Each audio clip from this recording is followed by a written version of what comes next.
Hello everybody, how's it going? It's me, Krendor, and welcome back to my Warhammer series that isn't really a series about getting started with Warhammer. So, I've done the tools you'll need, I've done picking your army, and I was going to do painting, but then a lot of people were like, you should talk about painter's anxiety. And I thought that was a great topic, mainly because I experienced painter's anxiety literally a year ago, so it's pretty fresh in my mind still. So what is painter's anxiety? It's essentially you're afraid to start painting your model that you've just built and primed because you think you're going to ruin it. For the most part. Some people might have other reasons, but that tends to be the primary reason, right? You're like, I think I'm going to ruin this model, or it's not going to be good, or, you know, maybe you wasted your money because you did something wrong, right? So we're going to talk a bit about this and kind of how to overcome it and some other stuff. So, first things first, I like to think about painting in Warhammer, or I guess a lot of times getting into new stuff, as it's kind of like swimming, right? Or cooking even, because when you're swimming or cooking, you can read cookbooks, you can read things on learning how to swim, you can read, you know, all the different types of dives and things like the doggy paddle, the breaststroke, the backward stroke, I don't know. And the same thing with cooking. You can read how to make all these different things. You can read the basics of cooking. You can read all this stuff. But until you actually jump into the pool, or until you actually get into the kitchen and, like, try to make something, you're not going to progress. And so there has to be some step you take to actually get yourself painting. Otherwise, you're not gonna do anything. That's the whole point of the hobby, is to, like, paint, right? So a lot of people also think, like, oh, when I paint this, it's gonna be bad. You're right. It is gonna be bad. Everything you do is gonna be bad the first time you do it. I mean, literally anything, unless you're like some genius or something, right? My first YouTube videos were awful. My old, like, voice was awful. I used to be like, hello everyone, this is WoW Krendor, and welcome. It was awful. I had no confidence. I was trying to, like, hype myself up. The audio quality was bad, the editing was bad, everything was bad. But they still exist. I haven't deleted them. And I like to look back on that and be like, wow, you know what? Look how far I've come. Now I talk in front of a shitty green screen, but I've got confidence and I've got paints. And so everyone starts somewhere. And a lot of times you'll see people that are really good at what they do, whether it's like playing an instrument even, or like I said, a chef, or someone at Warhammer painting, or just drawing, or playing a video game. Like, literally anything. You start somewhere and you progress until you get better at that thing. So, what are some ways you can start painting without, like, being like, I don't want to paint my, I don't know, giant dude I just bought. So I recommend this in the army video I talk about with picking an army. But one of the best ways to start is to paint like infantry. Like infantry that you're going to have a lot of. So for me, when I got my start collecting box for Seraphon or Lizardmen, it came with Saurus Warriors. So it came with like 12 of them, I think. And then 8 Saurus Knights, and then my Carnosaur. Saurus Blood, Old Blood on Carnosaur.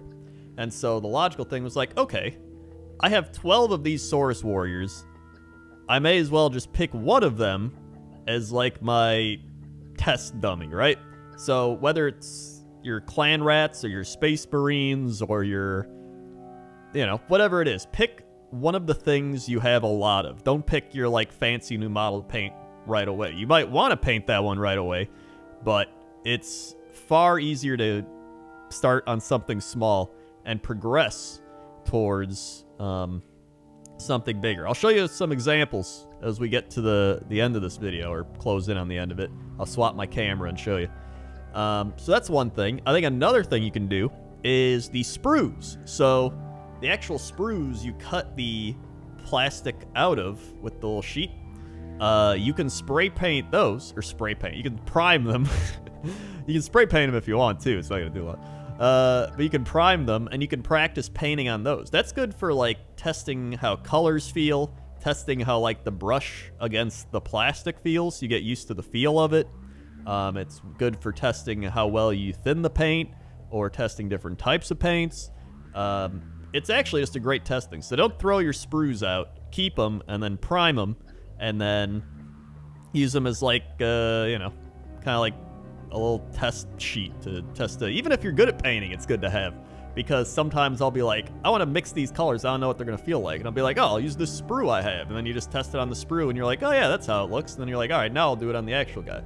So even if you aren't new at painting, it's good to keep your sprues just for priming and testing stuff out. So that's another thing. And then one kind of, I guess I want to say tactic, technique, I guess it's more of a tactic. So this kind of relates to a lot of things in life. And I got it from the 5-minute rule, which was do one thing for 5 minutes. So say I have to clean the kitchen, right? Kitchen's a mess. Just, if you constantly be like, I gotta clean the kitchen, you're gonna be like, oh, there's so much to do. I gotta, like, you know, take the garbage out, or like put stuff in the garbage and take it out, then I gotta clean the refrigerator out, then I gotta clean the stove, then I gotta do this. Instead of thinking of all the things you have to do, pick one of those things and be like, I'm just gonna do it for 5 minutes, right? What's 5 minutes? It's like nothing. You like brush your teeth for, you know, 4 minutes. What's an extra minute, right? So I would hope you brush your teeth first. Besides the point. So, right, you're like, all right, so maybe you decide, I'm going to paint the, I don't know, I'm going to paint his cloak, right? Maybe he's got a cloak. And you're like, I'm only going to paint the cloak, and I'm going to do it for just a little bit, and that's it. I'm not going to paint anything else. Just base coat the cloak. And so you just start base coating it, and then you get used to it, and you're like, hey, you know what? This feels pretty good. And before you know it, you're like, all right, I'll paint another coat, you know, a second coat on the cloak. And then you're like, you know what? I'm getting the hang of this. Maybe I can do the arm now. And then you're like, all right, maybe now I can do it. And you know, you see, you progress. It's the same way if you're cleaning the kitchen, for the example again. You're like, oh, okay, so I'm going to, you know, clean the stove. And then you start cleaning the stove, and you get in the groove, and you're like, yeah, you know what? This is pretty easy. And you're like, well, now I may as well clean out the refrigerator. And you start on that. You're like, well, now I'm on a roll. I may as well do everything. It's once you trick your brain into being like, all right, we're just going to do this thing for 5 minutes. We've got 5 minutes. Everything else kind of falls into place a lot easier, because instead of thinking of it as a giant project, you start to break it down into the little chunks that it actually is. And so it's just looking at it in a different perspective. And I think that's one of the best strategies you can do, not just in painting, but like in life in general. I did that all the time for like, before I went to the gym a lot, I would have to like make myself work out. And one of the best ways to do it was be like, all right, I'm just going to work out for like, I don't know, a couple minutes, right? You're like, oh, I'll go lift a weight for like 2 minutes. And then you're like, all right, you know, I'm lifting some weights and stuff. Maybe now I'll do like some shoulder press. Maybe now I'll do, and then you start doing that, and you're like, no, I'm going to go for a walk. You start walking. Just anytime you start doing something, just trick your brain into doing little chunks, and then you'll do more than you actually thought you would do. So, not just painting advice, life advice. Anyway,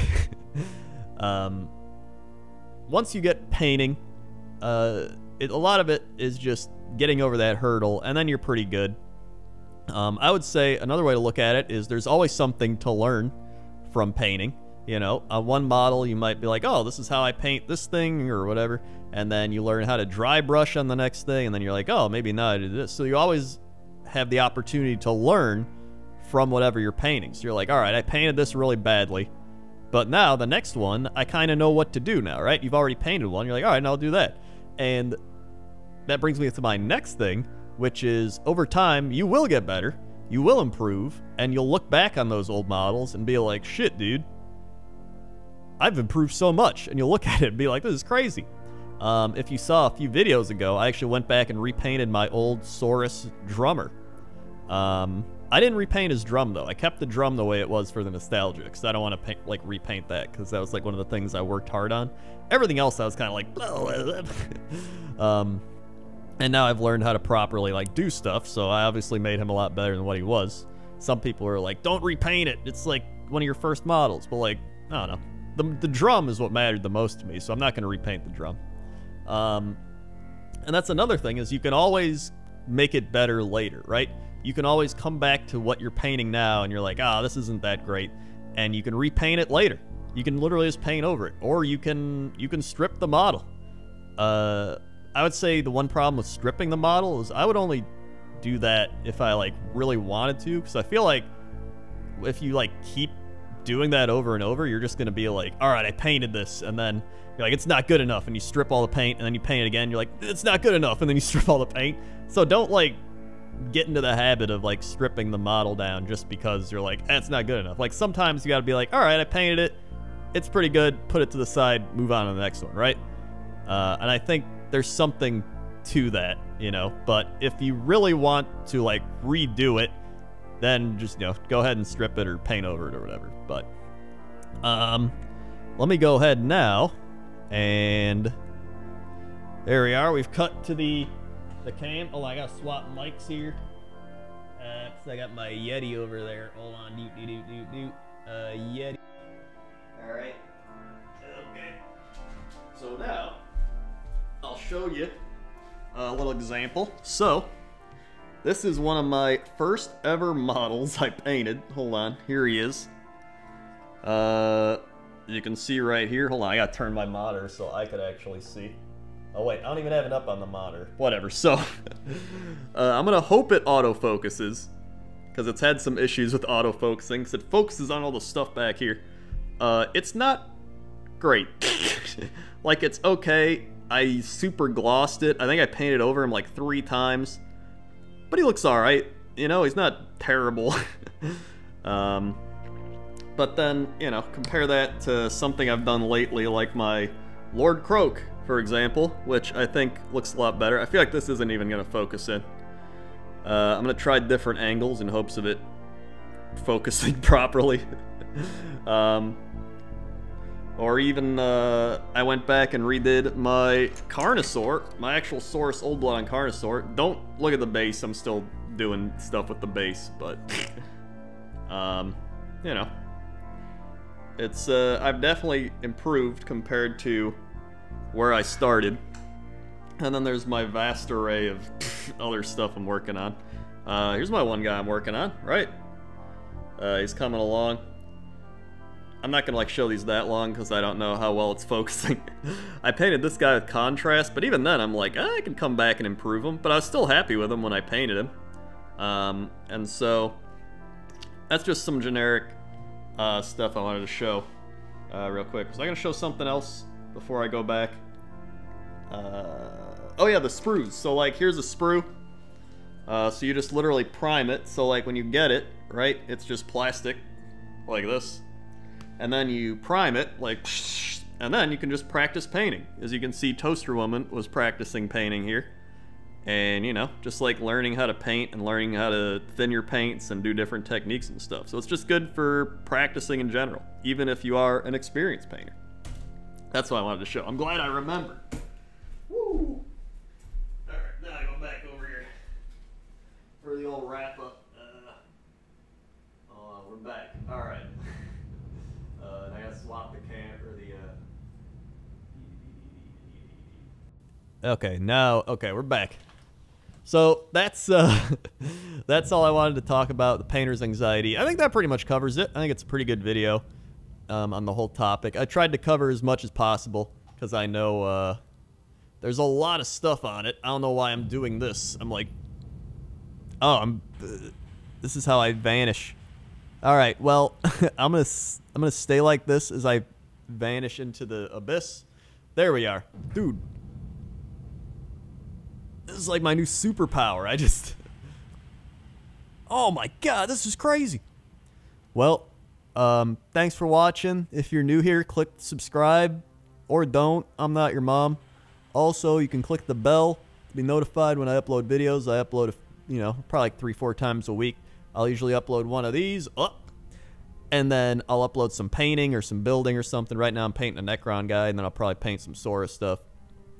I do both 40k and Sigmar now. Crazy. Okay. Got a little delayed there. It didn't warp me out. Oh, this is a cool one. Oh, there we go. This is so dumb. Either way, thanks for watching. Like, comment, subscribe, comment about your own painter's anxiety and how you overcame it, or comment on whatever you want. And share this with somebody that has painter's anxiety. Help them get over it and start painting. Okay? Okay. See ya. Warping out, Johnson. Oh, now we're back. Woo!